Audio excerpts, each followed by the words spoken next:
Agradecemos su participación en esta conferencia como parte de las actividades del programa de Cultura Judaica del Departamento de Historia de la Universidad Iberoamericana, que lleva por título Estrella y Cruz, el antisemitismo católico y su disolución, que será impartida por nuestro invitado, el doctor Jan Meyer. Quiero agradecer también la presencia del director del Departamento de Historia, el doctor Ricardo Nava, quien extenderá unas palabras de bienvenida a nuestro invitado. Muchas gracias, Cosette. Buenas tardes a todos. Doctor Meyer, buenas tardes. Es un gusto para el Departamento de Historia de la Universidad Iberoamericana contar con esta conferencia que usted nos va a compartir. ¿Oyes bien? El doctor Meyer está en el Centro de Estudios Económicos, en el CIDE, y pues todos sabemos lo que ha trabajado. Más adelante Cosette nos va a dar algunas semblanzas del doctor Meyer, que ha sido, bueno, sabemos que es conocido usted, doctor, por el trabajo sobre la guerra cristera, y pues yo quiero extenderles a todos a nombre del Departamento de Historia y a través del programa de Cultura Judaica, pues una bienvenida para todos, y espero que podamos aprender mucho y comprender más estos procesos históricos que el doctor Meyer nos va a compartir. Cosette, muchas gracias. Gracias a ti, Ricardo.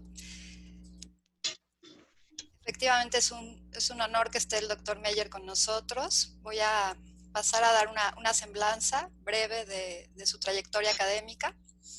El doctor Meyer nació en el sur de Francia en 1942 de padres alsacianos que huían de la invasión nazi y vivió hasta 1959 en Aix-en-Provence. Realizó sus primeros estudios en el Liceo Mignet en Aix-en-Provence y en la Escuela Nacional Superior de Saint-Claude.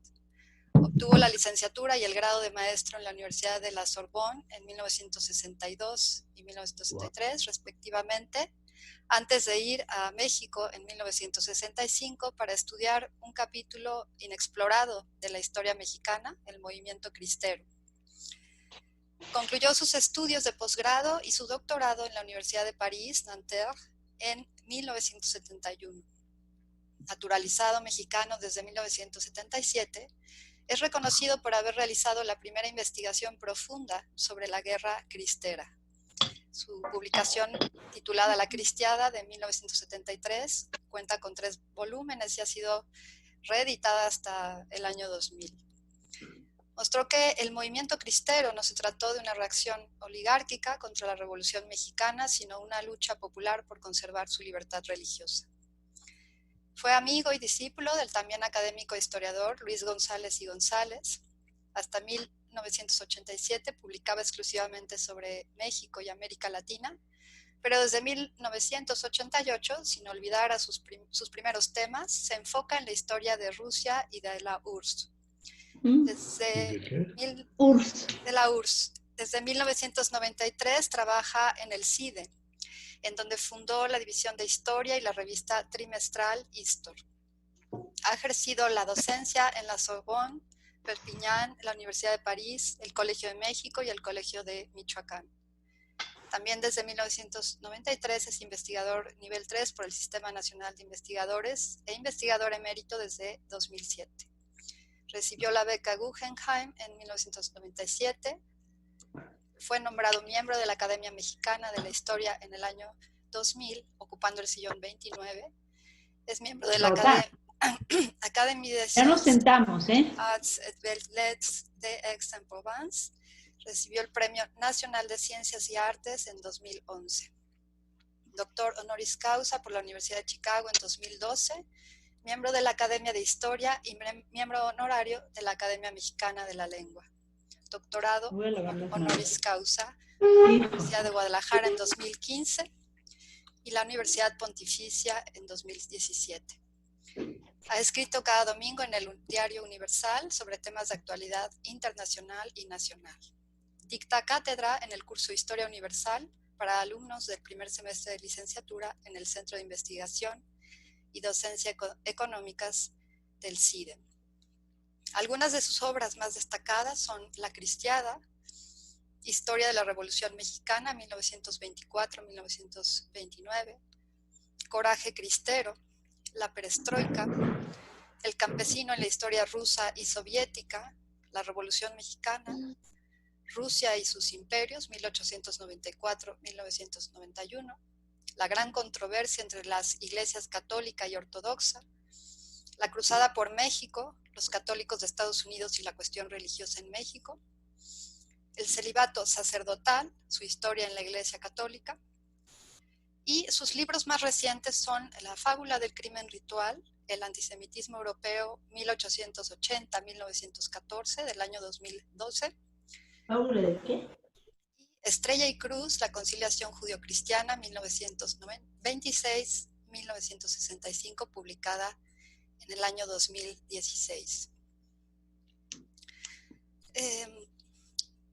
Daré un breve contexto solamente para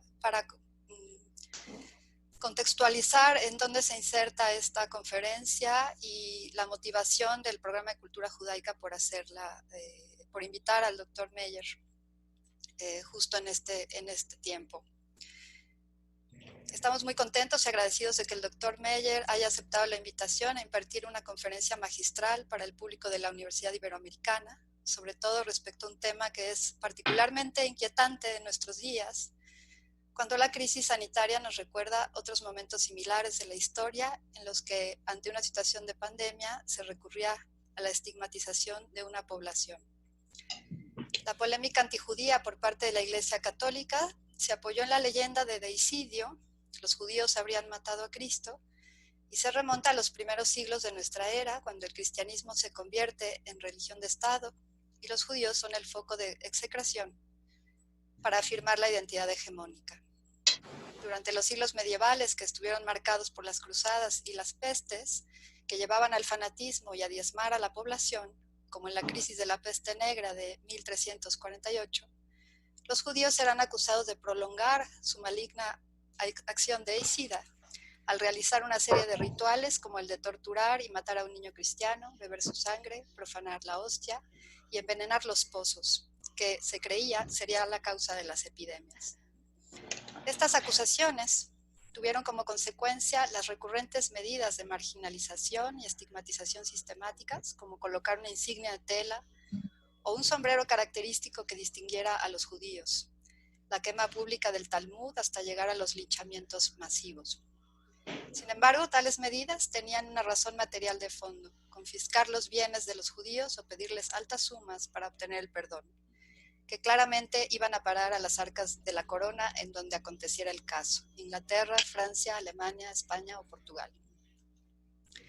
El antijudaísmo alcanza su institucionalización formal con el Tribunal del Santo Oficio de la Inquisición, establecido en los reinos cristianos españoles en 1478, que funcionó especialmente tras la expulsión de la población judía en 1492 por los reyes católicos, y que hasta el siglo XIX siguió condenando a la horca o a la hoguera a miles de judíos conversos acusados de judaizantes en Europa y aún en América.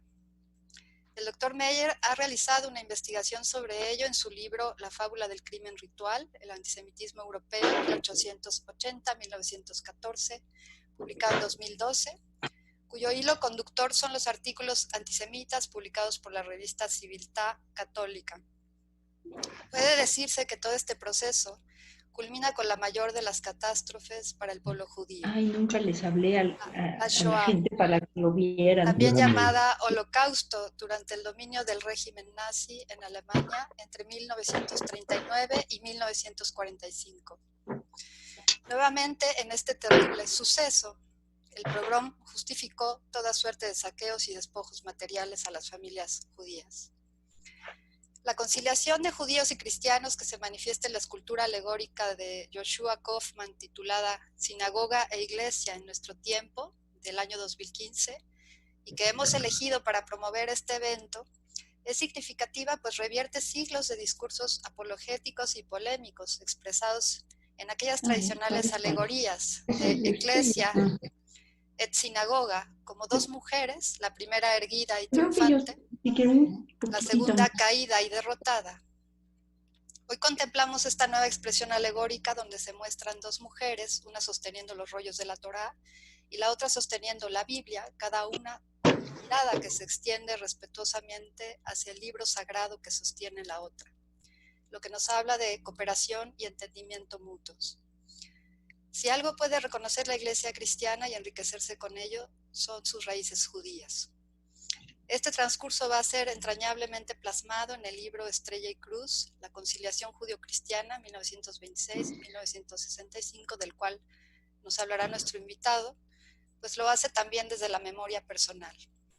La figura alrededor de la cual gira esta obra es Jules Isaac, filósofo e historiador amigo de la familia Meyer, quien perdió a su esposa e hija en un campo de concentración, por lo que se dedicó a escribir libros en torno al antisemitismo cristiano, como Jesús e Israel, donde se considera la realidad de Jesús como un judío de su tiempo, y la enseñanza del desprecio, raíces cristianas del antisemitismo, sobre la didáctica vertida en libros de texto, catecismos y literatura que estigmatizaba a los judíos como deicidas.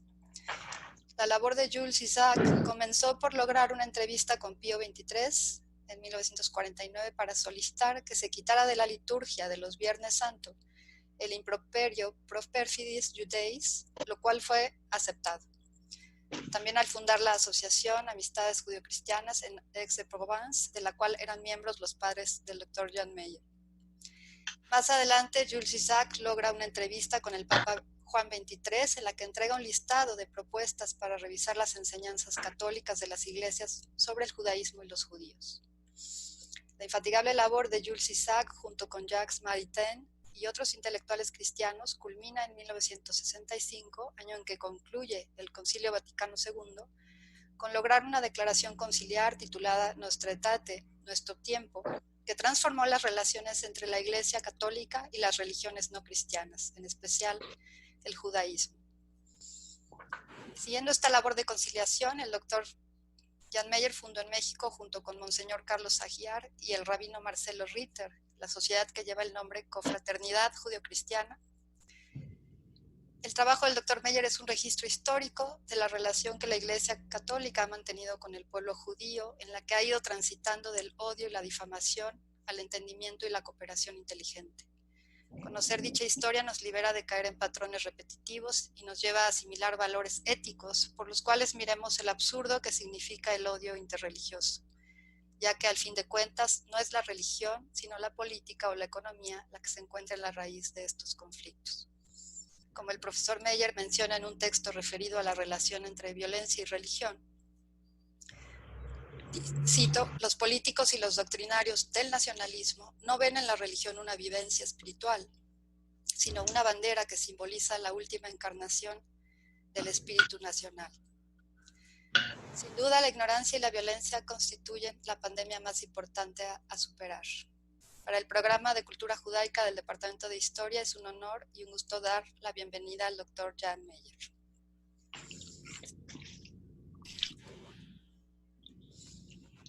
Lástima que no les mandé a todos para que vean esto. Bueno. No les... Adelante, doctor. Sí, pero es que hay gente que está hablando, entonces, bueno. Muchas gracias por esa presentación, que es más que una presentación, es una verdadera ponencia. Yo quisiera poner mi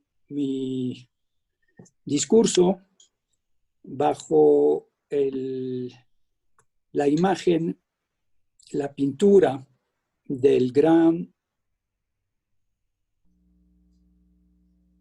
Perdone. Que dejó la Unión Soviética en los años 20 para ir a vivir a Francia, y que es un testimonio de la posibilidad precisamente de la amistad judeo-cristiana y de reconocer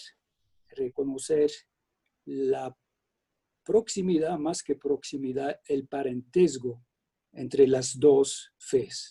Les voy a enseñar dos cuadros de Chagall que podríamos calificar de íconos. El primero está intitulado La crucifixión en blanco. Y ustedes pueden ver, es una escena típica del Imperio Ruso, de la actual Ucrania o Bielorrusia, con escenas de violencia contra los judíos, lo que se llama un pogrom, con saqueos, incendio, la destrucción de la sinagoga. Y el Cristo crucificado, tan querido por los cristianos, lleva la tela, digamos, religiosa judía. La segunda pintura del mismo Chagall es la crucifixión en blanco, en amarillo, perdón. La reproducción no es muy buena, pero ustedes pueden ver otra vez el Cristo crucificado, abajo escenas de violencia y de huida, de pogrom, y es la Santa Familia, la Sagrada Familia, Jesús, María y José, que son los judíos que huyen de la persecución. Y a veces en la historia hay coincidencias extraordinarias. Mi esposa es de Aguascalientes, la familia de mi esposa es de Aguascalientes, y vamos muy seguido a Aguascalientes.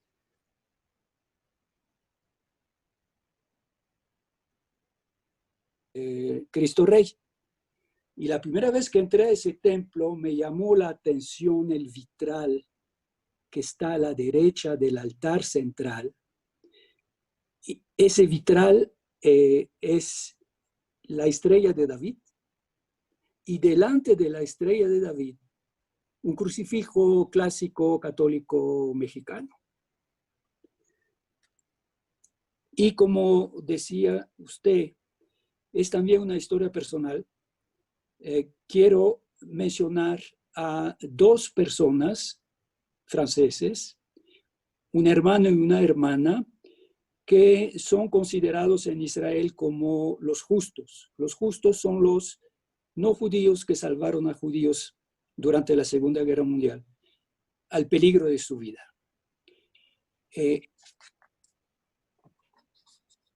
Esas dos personas, la foto se tomó en Marsella al final de la Segunda Guerra Mundial, a la hora de la liberación, por eso el hombre está todavía en uniforme. Es el señor Viguier, que fue mi profesor de matemática en secundaria, y Marie-France Viguier, esposa Pairé, fue el médico de nuestra familia hasta el final. Ella acompañó a mi mamá a la hora del parto de mi hermana, pero Marie-France Pairé, además de ser una justa, ella había organizado una red que iba desde la frontera italiana, Niza, hasta la frontera española en Cataluña, porque ella era de un pueblo del lado francés de la frontera, en la Cataluña francesa, en Sayagouz. Y a lo largo de esa ruta, las etapas eran los conventos de monjes y de monjas, y así logró salvar la vida a muchos niños judíos que sus madres le confiaban en Niza. Ella fue la que puso en contacto Jules Isaac, ese personaje fantástico que tuvo un papel esencial, con mis padres, porque ella era el médico de Jules Isaac y fue su secretaria, no solamente su médico y le prolongó la vida varios años, sino su secretaria. Por eso quería mencionar esas personas. Bien. Después de varias publicaciones sobre el tema del antijudaísmo católico, no he tratado el protestante, tampoco el ortodoxo, que no eran menos fuertes y hasta la fecha se mantienen, pero me di el gusto de presentar en este último libro, Estrella y Cruz, la otra vertiente del combate, ya que de combate se trata, a saber, la actividad positiva de muchos justos católicos y judíos, creyentes y agnósticos, laicos y eclesiásticos, hombres y mujeres que entre 1920 a contracorriente, tercamente, entre 1920 y 1960, prepararon la gran sorpresa que ocurrió en el Concilio de Vaticano II. ¿Por qué digo gran sorpresa? Porque no estaba en el programa. A última hora hubo esa famosa entrevista, famosa ahora, o por lo menos para la gente que conoce la historia del concilio, la entrevista entre dos ancianos venerables, a los cuales les quedaban pocos años de vida, el Papa Juan XXIII y el historiador francés Jules Isaac. La brecha entre los judíos y los cristianos era tan profunda, tan oscura, precisamente porque era una brecha familiar. Yo diría como un pleito de familia, pero viejo de muchos siglos, de 15 siglos fácilmente, y no una disputa pasajera. Durante mucho tiempo, prácticamente hasta el Concilio de Vaticano II, la Iglesia Católica, si bien hay que saberlo, nunca consideró el judaísmo como una herejía, pero estaba obsesionada con lo que creía su deber, convertir a los judíos, hacerlos cristianos.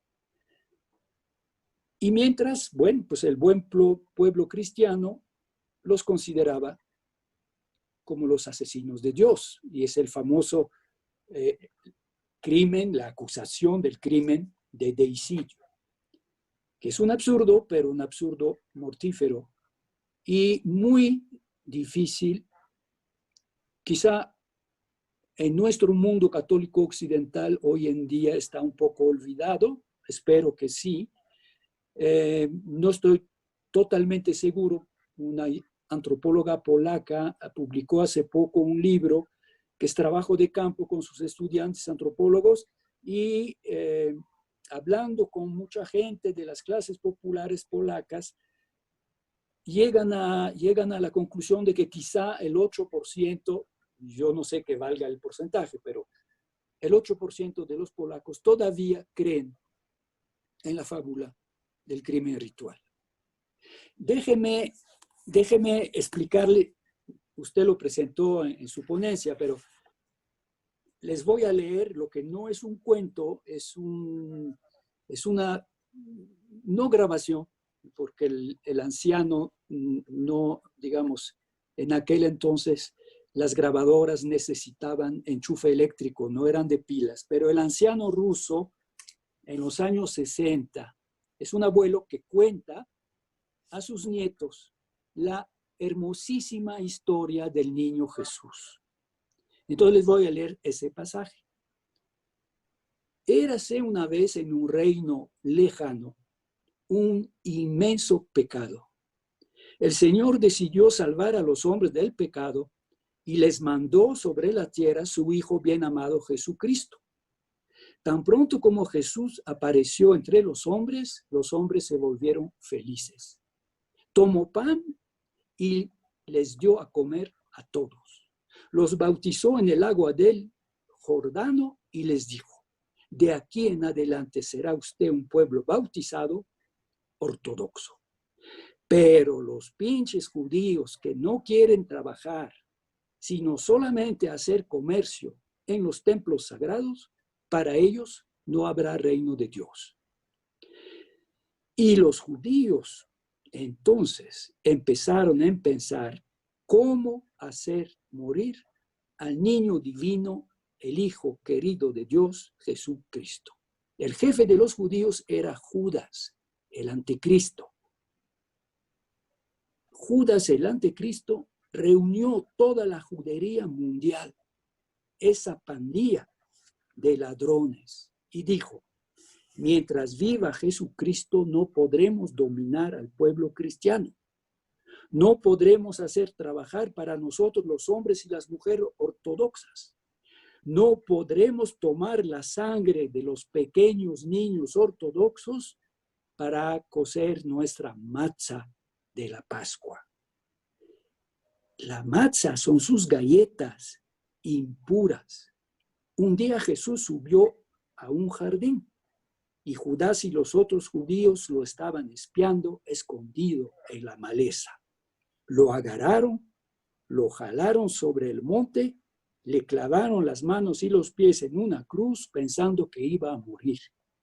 Pero no murió, subió al cielo por su fuerza divina y luego reapareció al pueblo ortodoxo ruso y dijo: aquí estoy. No crean esos pinches judíos que dicen que he muerto. Castíguenlos por los tormentos que me han hecho sufrir. La antropóloga apunta, el cuento era muy interesante, pero era muy largo y al final casi todos los niños dormían, menos uno de los nietos y una nieta. El viejo al final siempre contaba la historia de una manera diferente. A veces, al llamado de Jesucristo, se presentaban y entonces son héroes míticos de las tradiciones populares rusas. Ilian Muramets, que es un gigante. Alyosha Popovich. Y luego héroes históricos, Stenka Razin o Emilian Pugachev, que es el equivalente del Emiliano Zapata nuestro. Bueno, eso en la Rusia de hoy, ¿no? Entonces, no podemos así decir, bueno, eso ya se acabó. Pero bueno, por un lado, la jerarquía, la iglesia, los sacerdotes obsesionados con la idea de que hay que convertir a los judíos. Y luego el pueblo cristiano que se queda con la idea que son los asesinos de Dios. Bueno, la religión cristiana, de cierta manera, me atrevo, no soy teólogo, pero me atrevo a decir como historiador que es inestable como religión de hombres, humana, desde su nacimiento. Ha cambiado mucho, se ha renovado, el concilio, por ejemplo, pero conserva muchas dificultades. Y tiene peligros, está amenazado por diversos peligros y siempre le cuesta trabajo mantener su equilibrio. Es como un barco que da bandazos a la derecha, a la izquierda, a veces para captar el viento y poder caminar, a veces para escapar, capear el temporal. Bueno, desde los primeros siglos hay unas grandes herejías que periódicamente regresan. Y muchas veces los hombres que son víctimas de esas herejías no saben que están imitando a grandes heresiarcas cuyos nombres ni conocen. Por ejemplo, poca gente se acuerda de Marción. Marción, en el Medio Oriente del siglo, creo que II, era un empresario exitoso, multimillonario, muy cristiano, pero lo que se llama ahora el marcionismo, que era su proyecto, era su programa, era precisamente una forma de antijudaísmo, religioso antijudaísmo. Separar el Dios de Abraham, considerado como un Dios duro, malvado del pasado, del Dios de Jesucristo, emanación de Dios. Y Marción quería que los cristianos olvidaran por completo el Antiguo Testamento e incluso quería expurgar buena parte del Nuevo Testamento como demasiado judía. Es algo que volvió a fines del siglo XIX, a principios del siglo XX, más en las iglesias luteranas que en la iglesia católica, pero es una tentación permanente. Y pocos católicos alemanes, pero muchos luteranos alemanes, en ambos casos se trata de cristianos, a la hora del nazismo cayeron en la tentación del marcionismo. En la iglesia luterana hubo un gran número de pastores y de creyentes que formaron lo que se llamó la iglesia casi mayoritaria de los cristianos alemanes, Deutsche Christen, que precisamente eran marcionistas y consideraban que Jesús jamás había sido judío. Jesús era ariano. El Jesús nazi, en una palabra. Es un caso extremo de antijudaísmo de los cristianos, pero hay que ver que tiene raíces muy antiguas. Ahora, los hombres somos hombres, ¿no? No somos santos, no somos generosos. Existe un anticristianismo judío que siempre ha existido, que todavía existe y que es muy fuerte, y un antijudaísmo cristiano. Me atrevo a decir que el anticristianismo de los judíos es más lógico que el antijudaísmo de los cristianos, porque los judíos son lógicos al no aceptar el cristianismo, mientras que el cristianismo pone a los cristianos en contradicción con sí mismo cuando son antijudíos o antisemitas. Luego hablaré brevemente de la distinción entre antijudaísmo religioso y antisemitismo racial. El antijudaísmo cristiano del pueblo que podemos llamar el buen pueblo, el México profundo, la Francia profunda, la Polonia profunda, la España profunda. Bueno, acuérdense, en el Quijote de Cervantes, el buen de Sancho Panza, tan simpático, resume su fe cristiana en 2 puntos. Veneración a la Santa Virgen y detestación de los judíos. Él lo dice tal cual. Don Quijote, letrado, aristócrata, ilustrado, estamos antes del siglo de las luces, pero es un hombre ilustrado, intenta razonarlo, no hay manera. El problema, si quiere usted, Sancho Panza es antijudío. Ahora, si el judío recibe el bautismo y se convierte, pues ya es un hermano. Pero cuando la fe cristiana ha desaparecido, queda solamente el odio al judío. Y este es el antisemitismo que no tiene freno religioso. Usted mencionó la Shoah, el Holocausto, el genocidio cometido por los nazis al amparo, aprovechando la Segunda Guerra Mundial. Eso, digamos, les dio argumento a los cristianos que desde 1920, o incluso desde antes, algunos desde el caso Dreyfus, la affaire Dreyfus, a fines del siglo XIX en Francia, como Charles Péguy, el gran historiador y poeta, no historiador, perdón, escritor, que por cierto fue amigo del joven Jules Isaac, estudiante de la Sorbona en aquel entonces.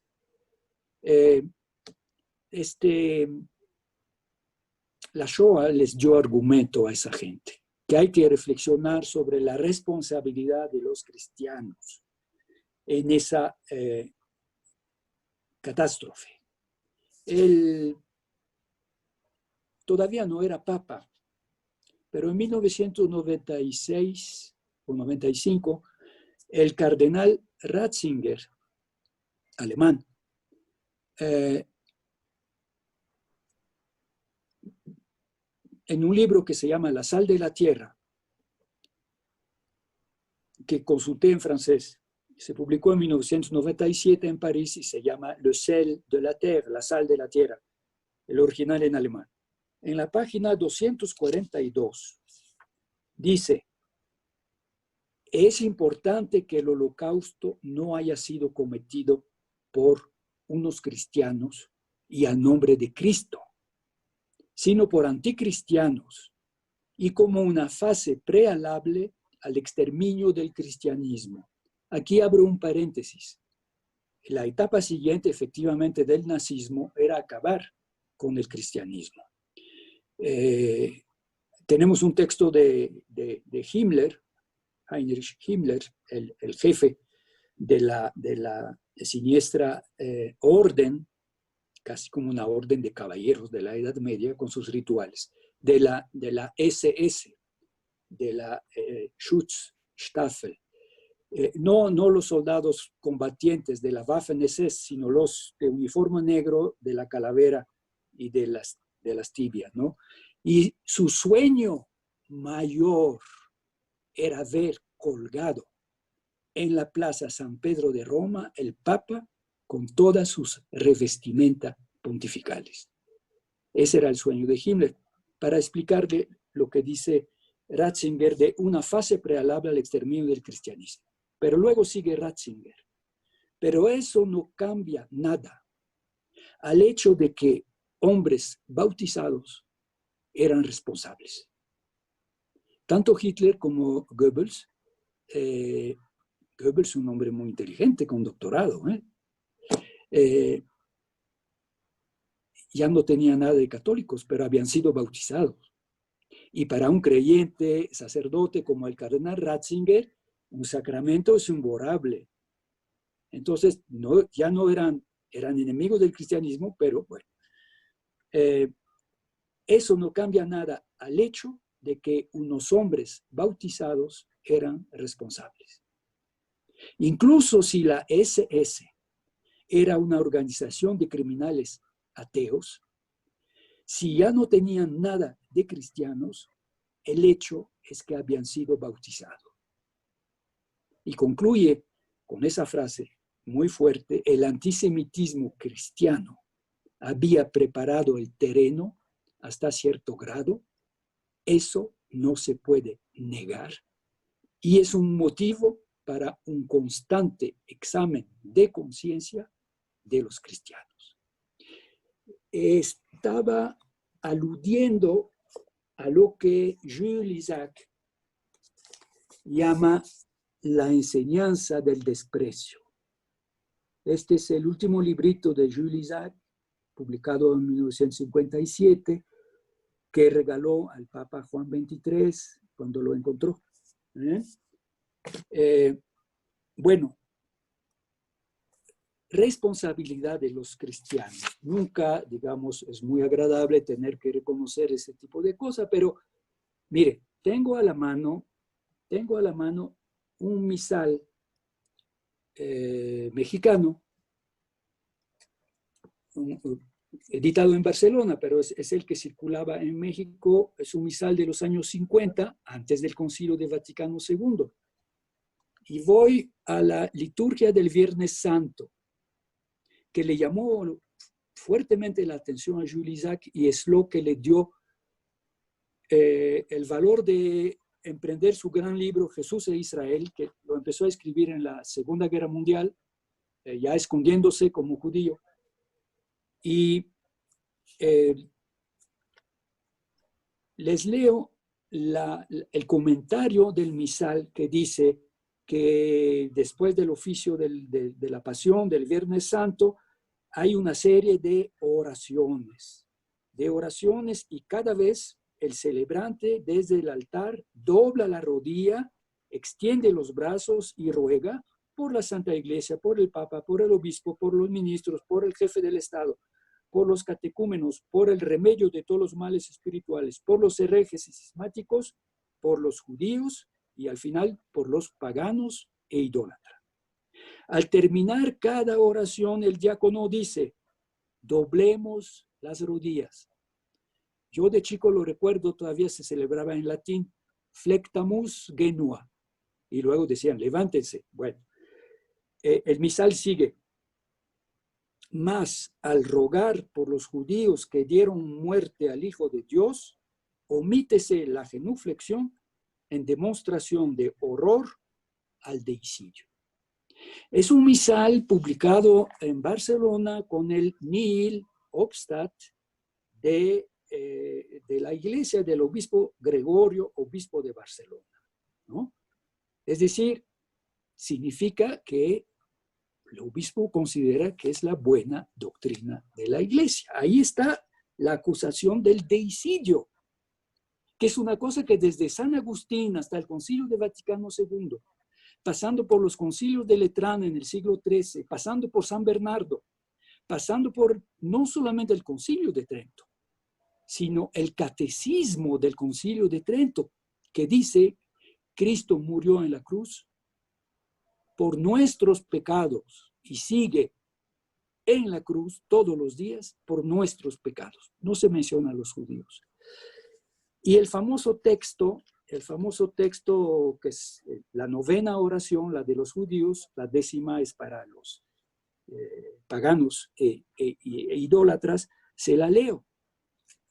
Jules Isaac le pidió al Papa Pío XII, le pidió que la quitara. En una primera etapa, Pío XII dijo la genuflexión para todos, para los judíos también. Y en una segunda etapa suprimió esto, pero les voy a decir cómo es.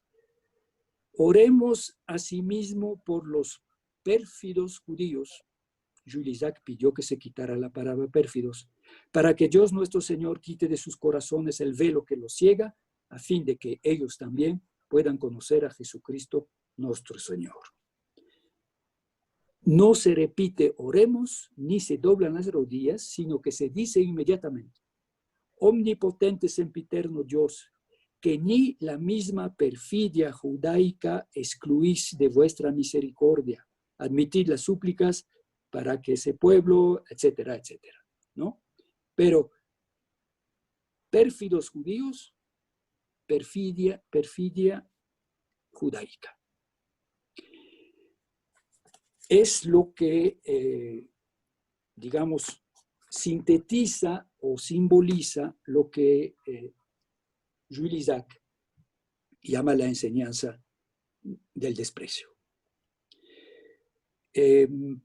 Yo creo que no es el momento, además usted lo esbozó brevemente, pero muy claramente, no es el momento de hacer la historia del antisemitismo o del antijudaísmo anterior al cristianismo. Brevemente, recuerdo que hubo un antisemitismo, la palabra es del siglo XIX y es un poco aberrante, pero no importa, es la que funciona. Hubo un antisemitismo antiguo, especialmente en el mundo helenístico, especialmente en Alejandría. Y por cierto, me permito abrir un paréntesis. La presencia masiva de judíos en Alejandría, donde incluso se hizo la primera traducción del Antiguo Testamento al griego, es la famosa Biblia de los Septante, demuestra que existía una importantísima diáspora judía mucho antes de Cristo, de su crucifixión y de la toma y destrucción de Jerusalén por los romanos, interpretadas por ciertos cristianos como el castigo. La dispersión del pueblo de Israel es el castigo de Dios, ¿no? Bueno, la presencia de los judíos en Alejandría y en Roma y en todo el mundo romano, desde una alianza entre Israel, que todavía existía como Estado independiente, y la República Romana, bueno, demuestra que esa acusación es una de las tantas falsas o equivocadas. Pero luego surge el antijudaísmo cristiano, que sí tiene motivos religiosos. El greco-romano tenía motivos o de competencia capitalista, para simplificar, o políticos, el problema de los eternos rebeldes que periódicamente obligaban al ejército romano a largas y costosas y muy difíciles campañas. Pero ese antijudaísmo, por motivos religiosos, un gran historiador que tiene la doble nacionalidad, es profesor de la Universidad de California, Daniel Boyarín, rabino ortodoxo, pero de la ala liberal, generosa, es ciudadano norteamericano y ciudadano israelí.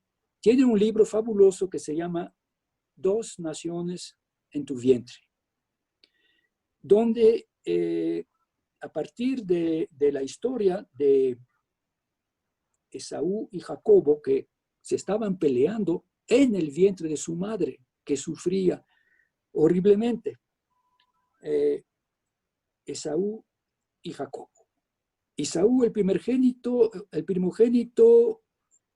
despojado de su mayorazgo por el listo Jacobo, que al salir de la panza de su madre tenía agarrado por el talón, por el pie, a su hermano mayor, el pobre de Esaú, Bueno, le quita el mayorazgo.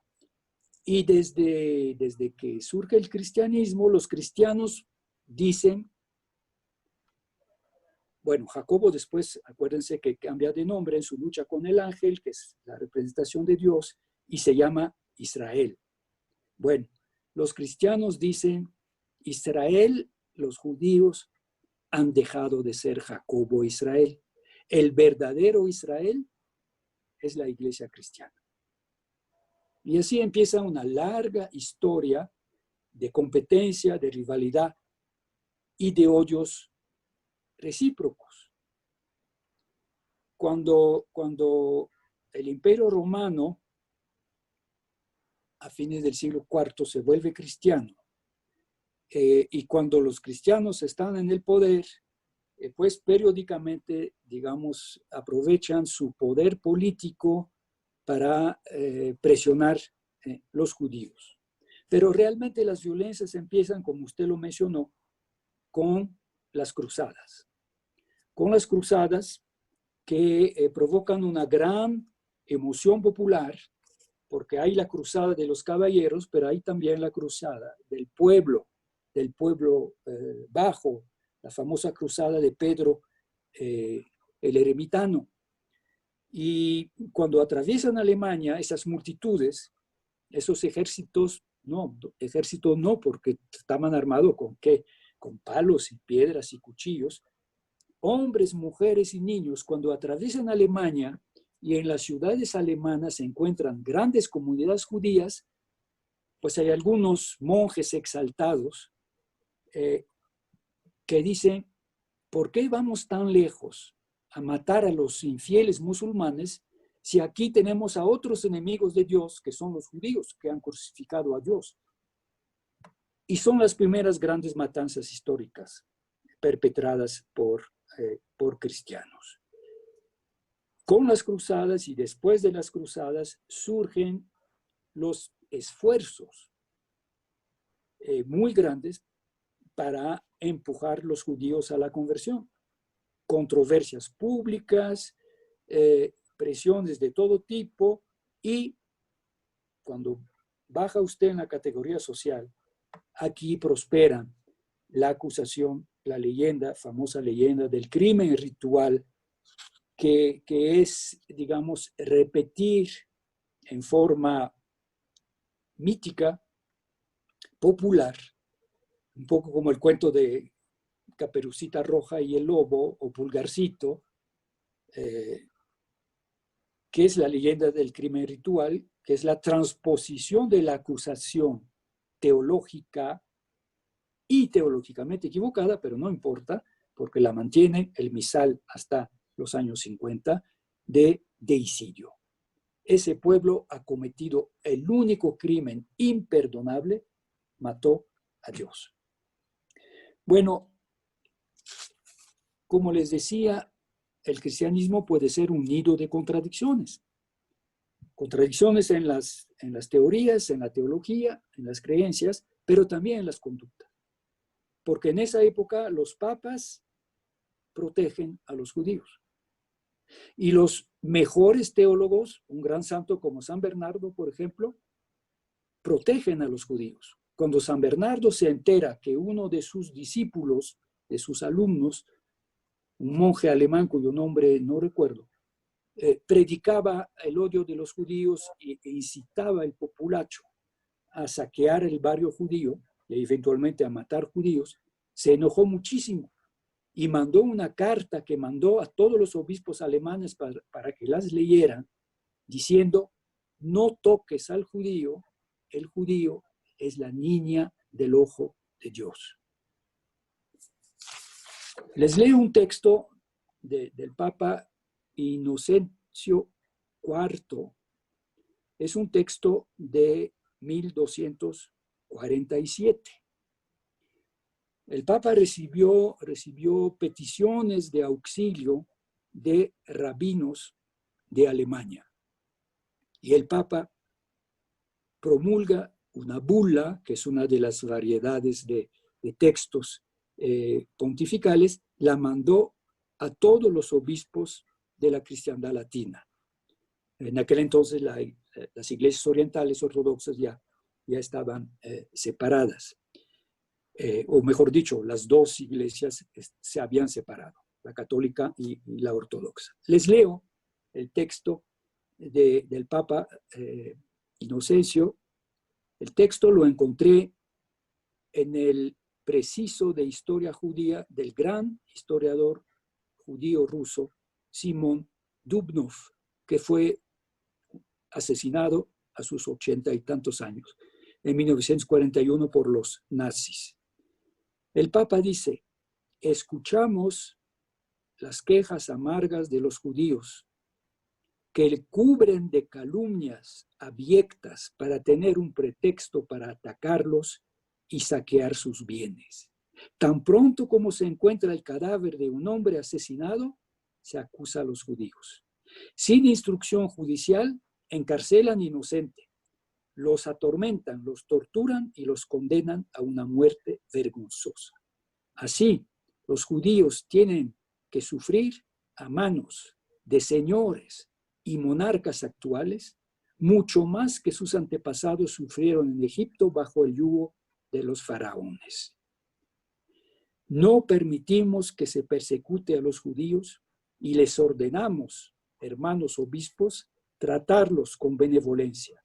Si de nuevo los judíos son ilegalmente oprimidos por los eclesiásticos, los nobles y los funcionarios, ustedes no lo deben tolerar. Y en el mismo escrito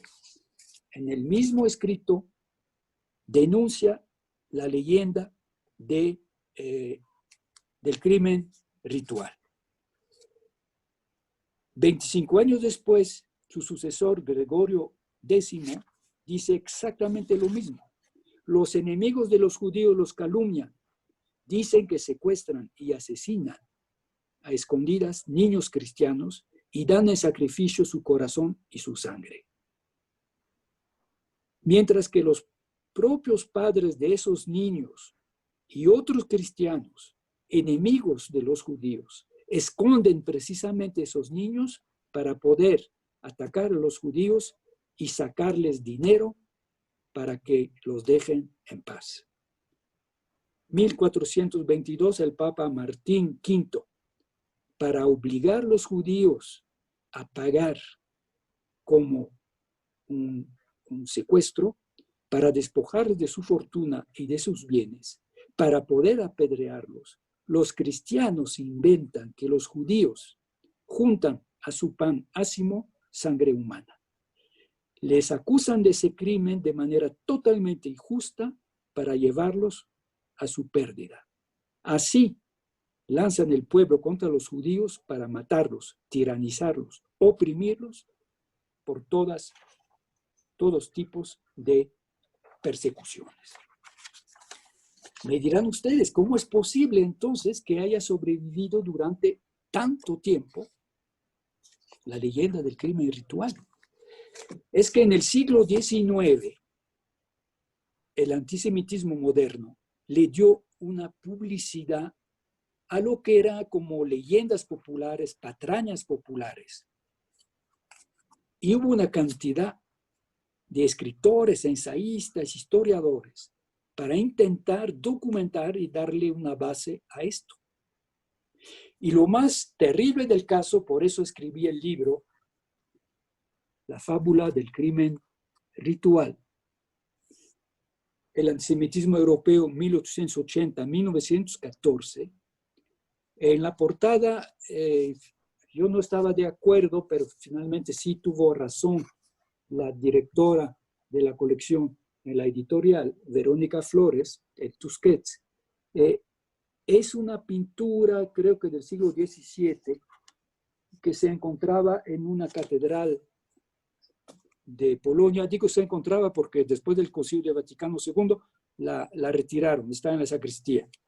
Pero es una pintura que representa el crimen ritual. Ahí hay un judío malvado en la primera, que ahí está seduciendo a un niño, lo está acariciando y tiene dinero, pero lo que se ve mal porque corre por los dos lados de la portada.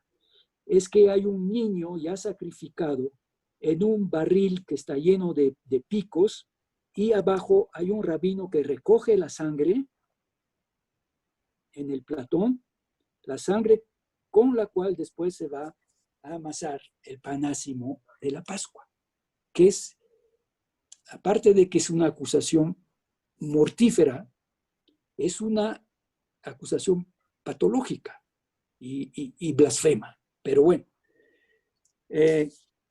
lo triste es que una revista muy importante,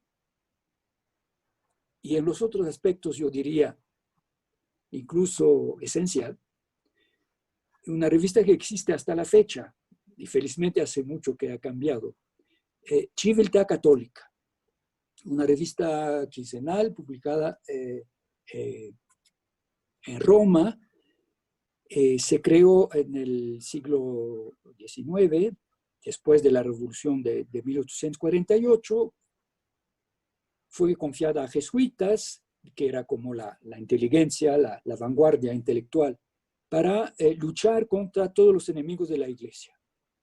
De 1850 a 1880, Civiltà Católica, que significa la civilidad católica, que es como un programa de sociedad, ¿no? Sociedad y cultura. La Civiltà Católica lucha contra los revolucionarios, el ateísmo, la masonería, el anticlericalismo. El judío no está. Pero a partir de 1880 y hasta 1914, hasta que el Papa Benedicto XV le parara en seco, tiene una crónica en cada número antisemita, porque ya no se vale hablar de antijudaísmo religioso, es el odio compartido con los antisemitas ateos, con los antisemitas incluso anticristianos, del final del siglo XIX. La palabra antisemitismo la acuña en 1879, justo un año antes de que Civiltà Católica se monte al caballo del antisemitismo. Es un ex socialista radical alemán, Wilhelm Marr, M-A-R-R, que inventa la palabra antisemitismo. En realidad es contra los judíos. Por eso digo la palabra no tiene sentido científicamente, suponiendo que existen razas semitas, pues entonces parejo los árabes y los judíos, ¿no? Que no son especialmente amigos, que digamos. Pero bueno, la palabra antisemitismo cuajó tanto, enseguida se fundaron ligas antisemitas en todos los países de Europa, partidos antisemitas y cristianos antisemitas, tanto católicos como protestantes, tanto en la Alemania imperial de Bismarck como en el imperio austrohúngaro de los monarcas católicos Habsburgo. Ahora, esas sociedades estamentales de órdenes con aristocracia, monarcas, emperadores del siglo XIX, pues finalmente fueron capaces de proteger a sus judíos, mientras que las sociedades modernas, democráticas del hombre masa del siglo XX no lo pudieron hacer. En el siglo XIX, el emperador Francisco José, el hermano de nuestro Maximiliano, siempre protegió a los judíos. Y cuando murió, todas las comunidades judías del Imperio Austrohúngaro lloraron y lo recordaron. Hay una famosa, no es una anécdota, es una historia verdadera. Le tocó al viejísimo Francisco José, le tocó los 3 primeros años de la Primera Guerra Mundial. En 1915, el ejército ruso logra romper las defensas austríacas e invade lo que hoy en día es la parte occidental de Ucrania, que era la provincia del Imperio Austrohúngaro que se llamaba Galicia, y que era a la vez el digamos, la cuna del nacionalismo ucraniano y al mismo tiempo, pues, del futuro sionismo, pero tenía una importantísima población judía tradicional.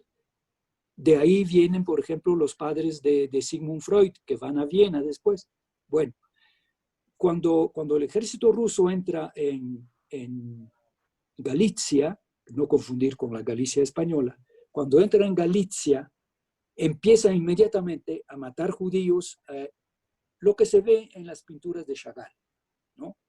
Y unos 300.000 judíos huyen, abandonando todo, y se refugian más al occidente. Y el emperador ordena recibirlos. Y entonces hay un consejo de ministros, ahí está dormitando a la cabecera el viejo emperador, cuando el ministro está diciendo que ya no pueden alojar un judío más, que todas las escuelas, que todos los cuarteles, que todos los hospitales están. Y despierta el emperador y dice, y para mis fieles sujetos judíos están los palacios de Schönbrunn y los parques imperiales. Bueno, piensen ustedes que en ese momento había un joven cabo austriaco que se había alistado en el ejército alemán para pelear y que se llamaba Adolf Hitler, bautizado católico, igual que el emperador Francisco José. Usted tiene los dos extremos de la cadena. El problema es que el antisemitismo moderno, racista, biológico, con discurso científico, no deja ninguna puerta de salida al judío. Ese antisemitismo considera que los judíos son inasimilables, en el mejor de los casos, que se vayan, y el peor de los casos, bueno, lo vimos en la Segunda Guerra Mundial con el Holocausto y la Shoah. A partir de ese momento, el antisemitismo se vuelve una idea fija, una obsesión, una patología colectiva, como se vio en Francia a la hora del caso Dreyfus, cuando Francia se dividió en dos bandos, a favor y en contra, con espíritus eminentes también en el bando de los antisemitas. Y es cuando Civiltà Católica, revista casi oficiosa, no es oficial, pero es oficiosa del Vaticano. La curia romana revisa cada número y le da el visto bueno. Bueno, en mi libro La fábula del crimen ritual ustedes podrán ver cómo esos jesuitas inteligentes, que en otros temas escriben de una manera interesantísima y muy inteligente, análisis políticos, análisis teológicos, análisis sociales y económicos, se compraron sin la menor duda la leyenda del crimen ritual. Y digamos, en eso sí, hablan exactamente como los antisemitas no religiosos.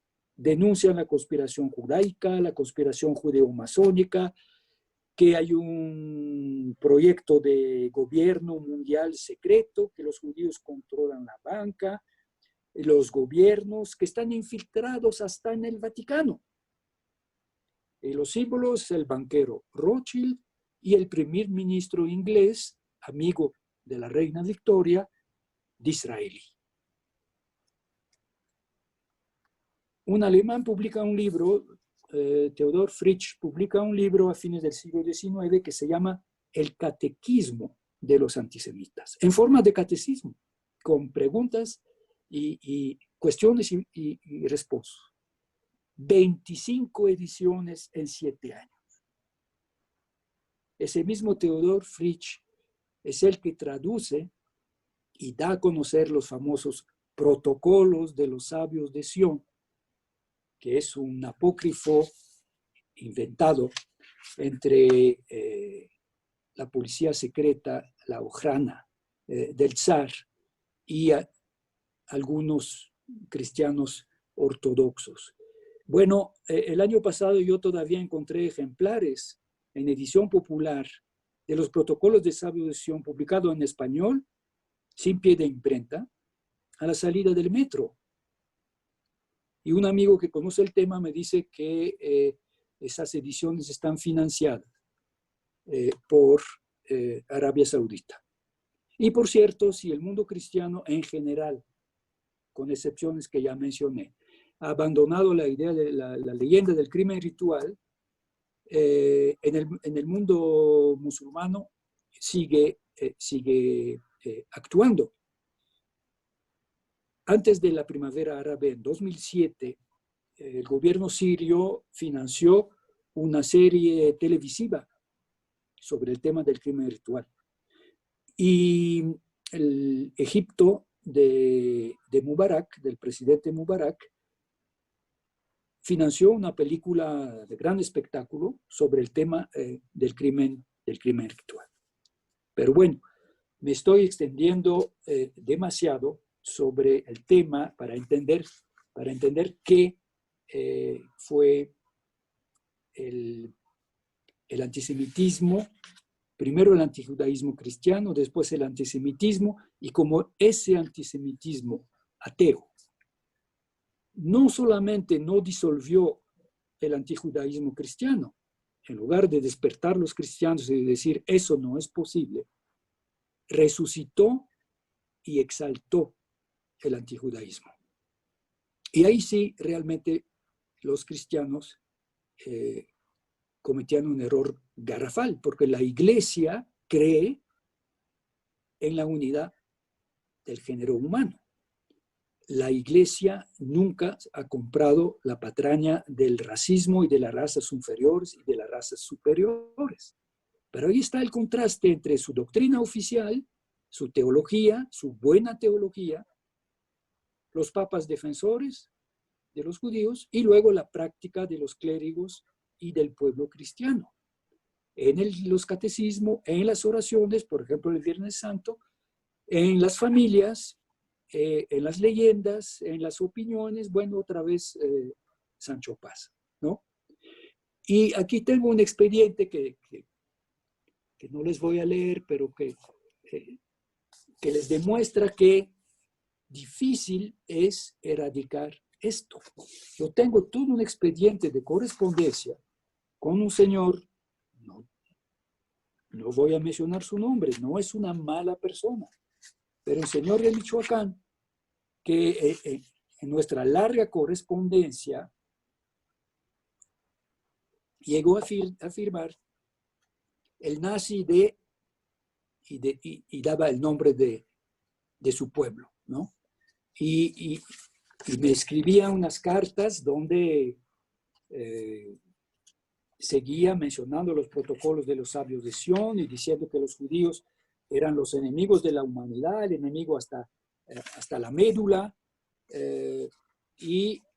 bueno, evidentemente me calificaban como judío, que por eso yo defiendo a los judíos, y me cita en el desorden gente que están demostrando que él tiene razón en su antisemitismo, antihumanismo. Entonces cita San Pablo, Emerson, Lope de Vega, Churchill, Becker, Cervantes, Calderón, Beethoven, Erasmo, Víctor Hugo, Jesucristo, Charles Dickens, Cicerón, Kant, Julio Verne, Mahoma, Marañón, Sarmiento, Suetonio, Schiller, Ezra Pound y muchos, etcétera, etcétera. Es decir, una patología colectiva, de cierta manera, no tiene remedio.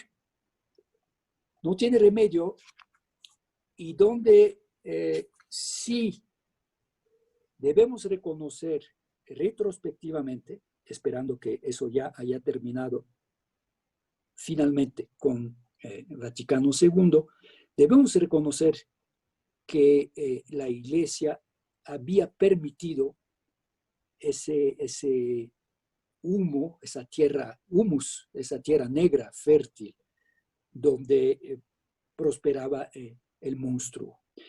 Les voy a mencionar dos experiencias personales, donde se ve que mencioné varias veces que el pueblo, digamos, inculto y letrado podía ser víctima fácilmente de los prejuicios, mientras que la gente culta quizá no. Bueno, el señor con el cual me peleé era un maestro de prepa, de la Escuela Oficial de Gobierno, muy católico, eso sí. Y tuvo una correspondencia larguísima, muy interesante, con un personaje fabuloso, en muchos aspectos admirable, don Salvador Abascal, que en paz descanse, que fue un líder carismático del sinarquismo, que fue durante muchos años el director de la editorial Jus, y después fundó su propia editorial Tradición, y si no le gustaba el Concilio de Vaticano II, nunca cayó en el cisma de los lefebvrianos, ¿no? Él era no antisemita, era el antijudío, antijudaico cristiano clásico. Claro, él no creía en la leyenda del crimen ritual, pero creía en los protocolos de los sabios de Sion. Y cuando un día, después de una larguísima discusión, terminó reconociendo que quizá podría ser, como yo lo decía, apócrifo, porque le citaba un comentario escrito, es un documento que existe, del zar Nicolás II.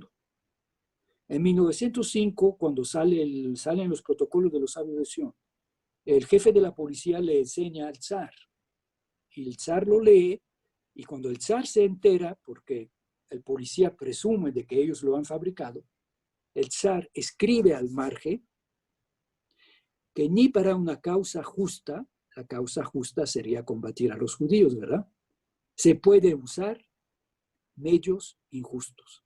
Bueno, entonces don Salvador me dice, bueno, igual usted tiene razón, pero si el documento es falso, lo que dice es cierto. Los judíos trabajan para tener el gobierno mundial y están a punto de lograrlo. El otro aspecto interesante de nuestra discusión, esa discusión había empezado porque en un libro que él escribió, dedicó a la historia de la presidencia de Lázaro Cárdenas, decía que Jean Meyer, en su obra por lo demás respetable de La Cristiada, comete un error gravísimo a propósito de los arreglos, cuando critica la conducta de la Iglesia al firmar los arreglos en ese momento. Jean Meyer no puede entender la Iglesia porque si es católico, es un católico converso. Entonces, para don Salvador Abascal, yo era un judío, y un judío que acababa o recientemente converso. Y como tal, era su hermano, pero era converso. Y entonces yo le expliqué que no era converso, sino que familia católica, etcétera, etcétera, y me seguía negando. Hasta que le dije, por desgracia, tengo un documento, si les interesa lo tengo a la mano, por cierto, tengo un documento que tuvo que sacar mi abuelo paterno,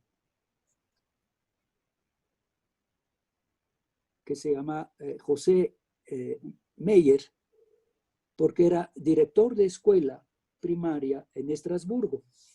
Cuando Hitler anexa Alsacia, impone inmediatamente las leyes antisemitas, y un judío no puede ser funcionario público, no puede ser ni maestro, y mucho menos director de escuela. Entonces mi abuelo tuvo que sacar el documento de limpieza de sangre, que es el documento que les acabo de enseñar, donde se demuestra que hasta la quinta generación, por todos lados, la gente es de sangre pura, porque sus nombres y los nombres de sus antepasados se encuentran en los registros de bautismo de la Iglesia Católica. Y entonces don Salvador Abascal me dijo, sí, pero los registros empiezan en el siglo XVI. Y antes, los Meyer, ¿qué? Bueno, yo ya no sabía qué contestarle hasta que un amigo español me dijo, oye, pues dile que Abascal históricamente es un nombre judío en España, es un nombre de conversos. Y entonces le dije a don Salvador, le dije eso. Y me dijo, claro, mi antepasado es el rabino de Toledo que se convirtió en 1390. Bueno, aquel día yo dejé de entender a Salvador Abascal, ya que podíamos discutir. El otro ejemplo es un queridísimo veterano cristero que me ayudó mucho a entender la cristiana, don Ezequiel Mendoza Barragán, de Cualcomán, Michoacán. Un cristiano fabuloso, para mí casi un profeta como Ezequiel del Antiguo Testamento. Que igual que Ezequiel tenía poder, igual que el profeta tenía poder de curación y de prédica. Bueno, para él, los judíos pues eran el pueblo de Dios. Y resulta que unos años después conocí a uno de sus hijos, sacerdote, buena persona, sacerdote meritorio, que se había formado en España y que había terminado en Roma. Bueno, digamos, en el mundo eclesiástico, había pasado muchos años al extranjero. En el mundo eclesiástico mexicano, pues, ya una persona de cierta importancia. A diferencia de su padre, era de un antijudaísmo absoluto. Y le molestaba muchísimo la famosa declaración terminal del concilio de 1965, Nostra Aetate, que explicaba que un cristiano no podía ser antisemita, que eso era darse un tiro en la pierna. Para decirles que la cosa estaba bastante arraigada. Lo que su padre no le enseñó, lo que no estaba en la tradición popular de una familia de rancheros, de la Sierra del Espinazo del Diablo, en Cualcomán, Michoacán, el hijo lo había chupado en el seminario o en Roma, no sé, pero lo había chupado en el seno de la iglesia. Jules Isaac pertenecía a una vieja familia de raíces judías, pero familias que desde la Revolución Francesa, una familia de judíos alsacianos, pero que desde la Revolución Francesa habían perdido, digamos, la religión. Era una dinastía de militares. Jules Isaac es el primero no militar. Su padre, su abuelo, su bisabuelo, todos fueron militares de alto grado en el ejército francés. Jules Isaac pelea en el caso Dreyfus, participa a la Primera Guerra Mundial, herido, condecorado, Cruz de Guerra, y después es un brillante historiador, reconocido internacionalmente. A vísperas de la Primera Guerra Mundial, es el inspector general de la Educación Nacional de Francia y es el director de una colección importantísima de manuales, de libros de textos de historia, desde el primer año de secundaria hasta el último año de prepa. Libros en los cuales se formaron generaciones y generaciones de pequeños franceses. Yo todavía tuve la suerte de estudiar con esos libros y los tengo todavía aquí y me sirven para dar clase. Bueno, en 1940 Francia se derrumba, se rinde frente a Hitler y hay un gobierno colaboracionista de Mariscal Pétain. Y ese gobierno, en su servilismo, antes de que los alemanes les hayan pedido cualquier cosa, en julio de 1940, es decir, un mes después de la derrota, adopta una serie de leyes y decretos antisemitas. Expulsan de la función pública a todos los judíos. Y en ese momento, bueno, con la excepción de los condecorados de la Primera Guerra Mundial, de tal manera que Jules Isaac hubiera podido quedarse. Pero en ese momento, él renuncia y descubre, cosa que no sabía porque no tenía importancia para él, descubre que es judío. Ujú. E intenta buscar las raíces, entender de dónde viene eso. Y es cuando empieza a escribir su primer gran libro que se llama Jesús e Israel, diciendo que no hay contradicción entre Jesús el judío y los judíos. El libro está dedicado a mi mujer, a mi hija, mártires, asesinadas por los alemanes, asesinadas simplemente porque se llamaban Isaac. Y en una carta a mis padres, el libro está dedicado a mis padres, dice: mis queridos amigos Annette y André Meyer, en testimonio de viva simpatía y de gratitud por su joven y fiel entrega. En una carta les explicó que ese libro ha sido escrito a la luz del horno crematorio. Él no fue deportado porque ese día había ido al peluquero. Cuando la policía se presentó a su casa y arrestó a su esposa y a su hija, él no estaba. Era un sábado a la mañana. Desesperado bajó a entregarse a la comisaría.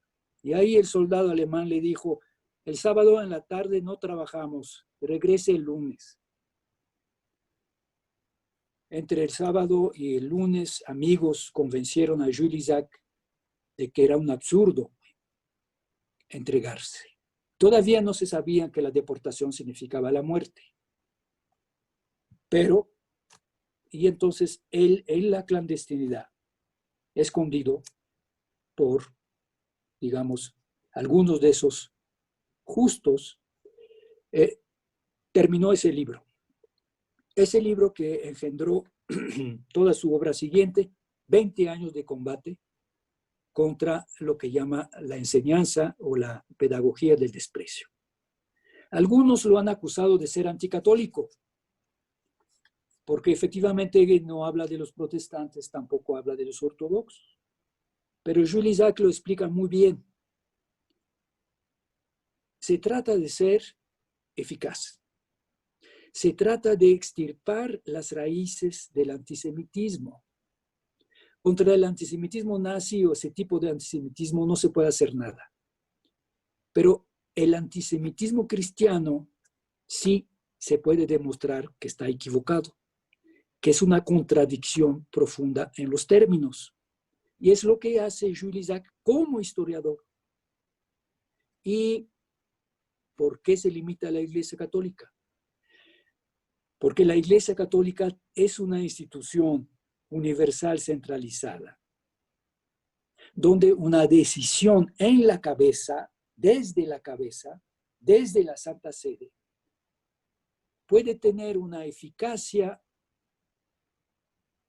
que las iglesias protestantes, dispersadas en muchas iglesias, que las iglesias ortodoxas, cada una agrupada en su iglesia nacional o étnica, si prefiere, no tienen.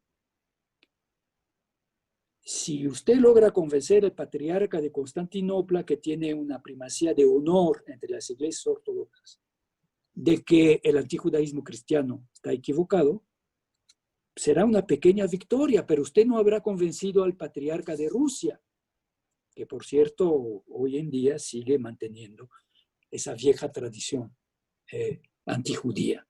Entonces, eso explica por qué Jules Isaac, sin temor a la contradicción, buscó a los papas. Logró 2 entrevistas con Pío XII. La primera vez logró que se quitara la famosa genuflexión, no genuflexión ofensiva para los judíos. Luego que se quitara la famosa palabra perfidia. Fíjese que los cardenales de la curia que no querían quitar la palabra decían, es que la gente no entiende latín. En latín, perfidus no significa lo que ustedes creen, de mala fe, pérfido. El pérfidus es el que perdió el camino. No es el malvado, no tiene contenido ético. Pero bueno, la gente que dice que oye los pérfidos judíos y la perfidia judaica, bueno, Pío XII lo quitó. Pero luego lo más importante fue el encuentro con Juan XXIII. Y en mi libro Estrella y Cruz, la conciliación judeo-cristiana, reproduzco un documento hermosísimo.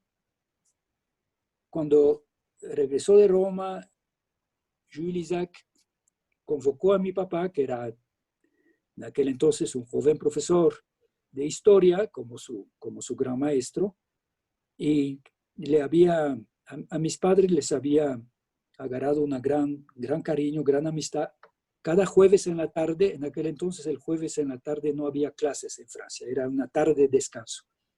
Íbamos, mis papás, mi hermana y yo, porque no tenían ellos quien nos cuidara, íbamos a tomar el té con el viejo maestro, que ya había fundado la Amistad Judeo-Cristiana, y mis padres en Aix-en-Provence, en la ciudad de Aix-en-Provence, eran respectivamente el presidente y mi madre era la secretaria tesorera, ¿no? Y de tal manera que yo conocí personalmente, siendo primero chico, después adolescente, a Jules Isaac. Y Jules Isaac convocó a mi padre y le entregó un escrito de 10 cuartillas de su entrevista con el Papa, que fue una entrevista importantísima. El Papa Juan XXIII, todo el mundo sabe que era un hombre muy sencillo. En la Segunda Guerra Mundial, por cierto, como nuncio, es decir, el embajador de la Santa Sede en Turquía, desde Ankara, perdón, había ayudado a salvar judíos búlgaros y rumanos, movilizando la red turca. Turquía era un país neutro, con cierta simpatía con Alemania, pero un país neutro. Juan XXIII, que parecía más un viejo campesino gordito, no tenía nada de la flacura aristocrática de Pío XII. Cuando Jules Isaac era muy sordo, y en aquel entonces los aparatos no funcionaban muy bien. Y entonces le dijo, no recuerdo cómo le decía al Papa, pero le dijo, perdonará usted un anciano un poco sordo. Y entonces el Papa lo agarró de la mano y lo dijo, ¿cuál es su oído bueno? Y entonces dijo bueno, siéntese de este lado para que me oiga bien. Escuchó a Isaac. Al final Isaac le entregó su librito, pero también un documento sintético con 10 puntos de lo que podría ser la iglesia. Y Jules Isaac le preguntó, ¿puedo tener una migaja de esperanza? Y el Papa le dijo, una migaja, dice usted, mucho más. Ahora, sea paciente. Todo el mundo cree que la iglesia es una monarquía y que el Papa manda. La iglesia es una democracia y un San Quintín de contradicciones y de facciones y de pleitos. Tardaremos en convencer, pero le prometo que lo haremos. Y así fue. Para dejar tiempo a la discusión, no cuento esa historia, que fue una historia muy difícil, donde un alemán tuvo un papel decisivo, el cardenal Bea, un hombre de la generación de mis abuelos, nació en 1881, murió en 1968. El cardenal Bea, joven sacerdote alemán, antinazi, había publicado en 1923, pero en una revista teológica de esas que nadie lee, pero un artículo fabuloso donde demostraba que un cristiano no podía ser antisemita y tampoco podía buscar, exigir y presionar el pueblo judío hacia la conversión. El cardenal Bea fue quien logró meter en el programa del concilio ese tema, una declaración especial sobre los judíos. La religión y la política, por desgracia, no pueden separarse. Los pobres prelados orientales, los obispos del Medio Oriente, esos cristianos hoy en día tan perseguidos, tan castigados, obligados a la emigración por los masacres, por los despojos, por la violencia, la violación de sus mujeres, dijeron, Israel ya existía, el conflicto entre Israel y los países árabes ya existía. Entonces decían, si la iglesia publica un texto que se puede interpretar como favorable a los judíos,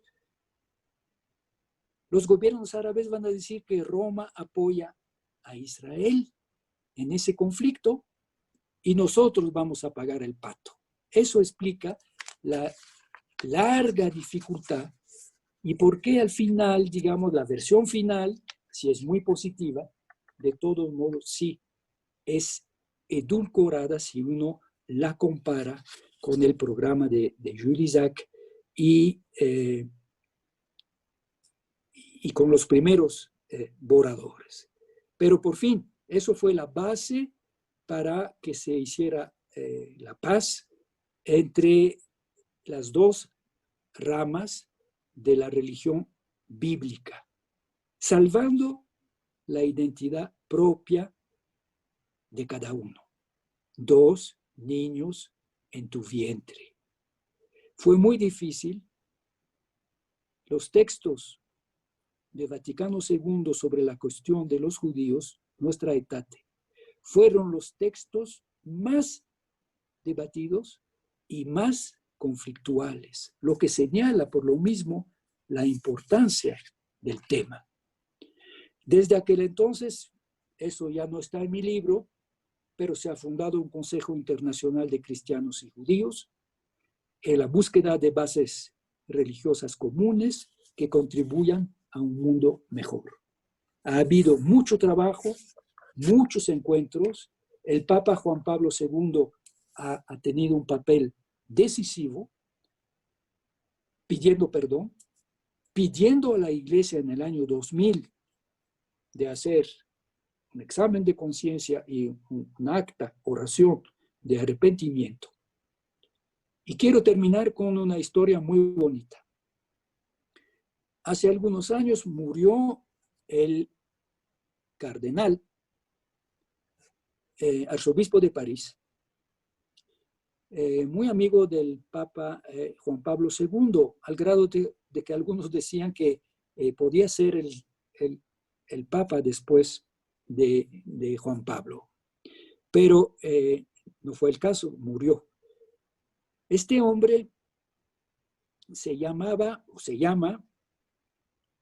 Aaron Jean-Marie Lustiger. Familia judía que emigró a Francia después de la revolución bolchevique y del caos de Europa Central, llegan a París a fines de los años 20, principios de los años 30. A los 14, 15 años, el joven Aaron Lustiger se convierte solo. Su familia era una familia atea, proletaria, pero él se convierte solo, leyendo, un día encontró una Biblia católica con el Nuevo Testamento, que no conocía para nada, tampoco conocía el Antiguo Testamento, y bueno, llegó a ser cardenal. En 1982 dio una gran entrevista a un periódico israelí muy importante, dos periodistas muy inteligentes que les decía, a ver, ¿no encuentra usted una contradicción enorme en el hecho de ser judío y de ser cardenal? Y entonces él explica cómo nunca ha renegado de su judeidad y que lo considera como la terminación lógica de su judaísmo. Bien, en aquel entonces su entrevista, digamos, provocó un escándalo. Muchos judíos se escandalizaron. Yo estoy seguro que muchos católicos también, pero no se atrevieron a decirlo. Eso ya era políticamente incorrecto. Lo que les quiero contar para que vean cómo ha cambiado las cosas. Cuando murió hace algunos años el cardenal Aaron Marie Lustiger, tuvo un sepelio casi funerales nacionales. Entonces, frente a Notre Dame hay un atrio muy grande. Ahí llega el ataúd. Y 10 rabinos rezaron Kaddish. Y después el ataúd entró y fue una misa de cuerpo presente. Quiero terminar con esa idea, imagen, mejor dicho, de los 10 rabinos rezando Kaddish para un cardenal de la Iglesia Católica. Muchas gracias por su atención.